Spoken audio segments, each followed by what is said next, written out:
Hey everyone, this is going to be a more laid-back review because this shit takes time and effort. And unlike some people, I can't prescribe myself Ritalin. Necromunda Hired Gun is a first-person shooter which was unpolished by Strumon Studio, a French collective of developers who, I suspect, experience an existential crisis every waking moment of their lives. Strumon really like their 40k universe. All of their major releases have been based on it in some way. And they really get the 40k setting, or at least so I'm told. I'm only familiar with Warhammer through a couple of games and a book I'm trying not to sleep through.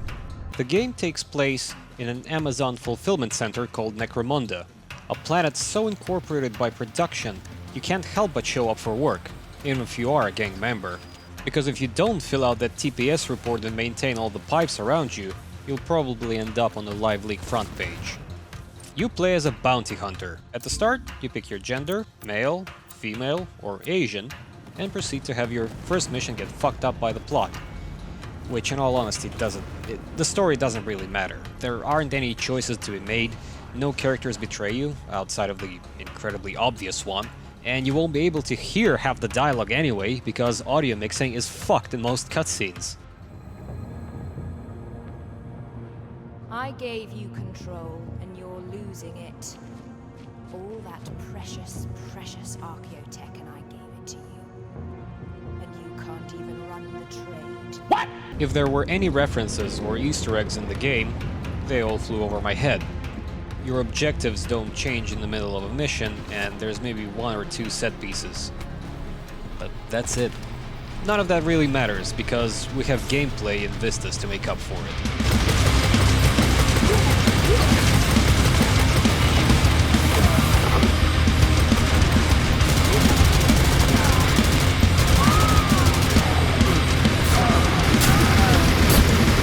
This is where Hired Gun shines. Oh, it's got plenty of bullshit rough edges. We'll get to those, don't you worry. But for the most part, it's a mindless, slightly arcadey shooting action. In fact, that sounds a lot like another popular game from the previous decade, doesn't it? Oh god, what was it? It had crazy combat, a gun wheel, some abilities that either ran on a limited resource or had a cooldown between uses. It had berserk mode, dashing, lots of vertical movement, relentless enemies. Oh, it's on the tip of my tongue. Oh! Shadow Warrior 2! Of course! It even has weapon augmentation thing going on with trinkets and shit. But whereas Lo Wang is an annoying, floaty, Reddit meme-spewing faggot, thank God you matured with time. Pain is for the weak. Oh, you faggot rabbit! You want to wash Wang? The titular Hired Gun only talks during story beats, and it all sounds perfectly presentable. Damn. Think anyone's gonna pay out a bounty on a tentacle? Oh. No. At least when you can actually hear it. What the fuck? Gameplay mostly revolves around shooting people and dogs in the face and trying your damnedest to look cool as hell. There is a point to the insane acrobatics here, and that's because enemies have a harder time hitting you whenever you're running on walls, double jumping, sliding, or dashing. I should point out that this makes aiming a smidge more difficult, but when you're as bad as I am at video games, you hardly notice it. I recommend using fully automatic weapons during more frantic fights. That way, at least some bullets might hit your target. And there's plenty of weapons to choose from. Revolvers, machine pistols, plasma weapons, a laser rifle, assault rifles, bolters, machine guns, submachine guns, shotguns, and this thing, which isn't a shotgun or a grenade launcher. This is a grenade launcher. It is instead, well, something of a precision rifle, actually. Here's my personal rule of thumb for rating how strong a weapon is. The more its reload animation obstructs your view, the more powerful it is. With that said, they all feel and sound quite punchy, and if not punchy, then at least fast enough to compensate for it. I found myself using the regular bolter rifle the most. A couple of shots were usually enough to behead someone or blow their asshole into the void. You can equip a total of 5, well actually 4, but no, it's 6, but you see, oh god, okay.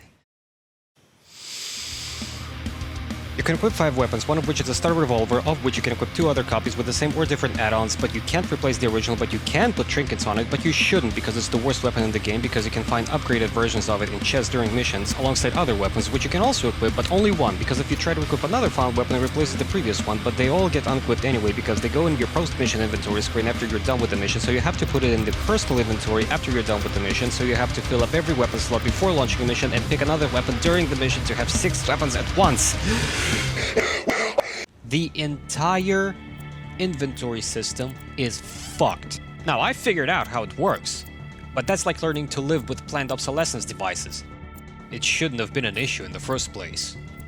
To add further confusion, your weapon wheel doesn't match up with what your inventory screen looks like.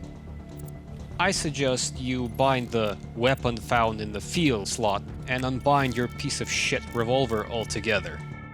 Enemies can drop loot in form of archaeotech, charms, damage-modifying tech, trinkets, and sometimes armor. There's a couple of shrines with specific weapons for you to pick up. I think there's like 3 or 4 in total, I'm not sure. And each mission has designated chests filled with all of the above.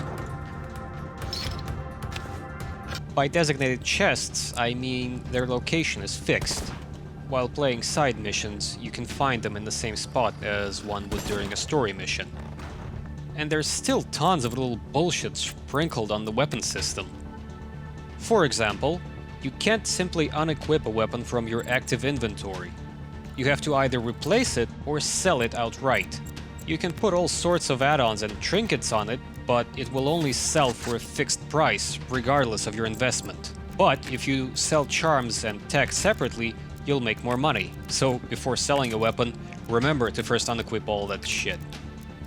There's elemental damage, but in order to protect yourself from it, you'll need one piece of equipment to block the damage type. And some equipment can actually defend against multiple types of damage. And where can you do all of those things? At 3 different locations!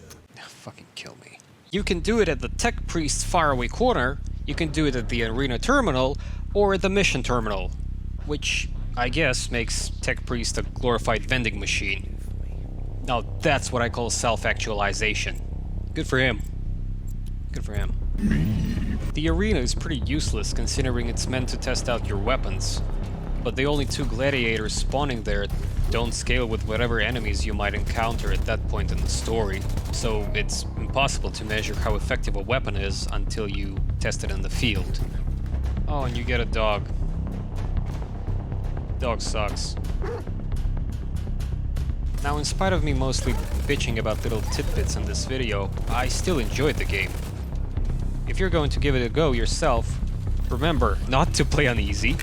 Wait a couple of months for bug fixes and optimization patches to be released, because in order to update the game, you have to re-download the entire 20GB package. And if you're a stubborn little cunt like me who refuses to install Windows 10, because it's an invasive garbage made by street shitters, you're gonna have to disable DirectX 12. Now, there is a direct option for that in the graphics menu, but the game won't launch unless you disable it in launch parameters. You'll still get this error message, but you can ignore it. And don't forget to end the game process once you close the game, unless you're stress testing your PC. Ah, Eurojank. Don't you ever change. On the whole, I'd say it's less cryptic than I Divine Cybermancy, tighter than Shadow Warrior 2, and gives you more gameplay options than Doom 2016. Fuck Doom 2016.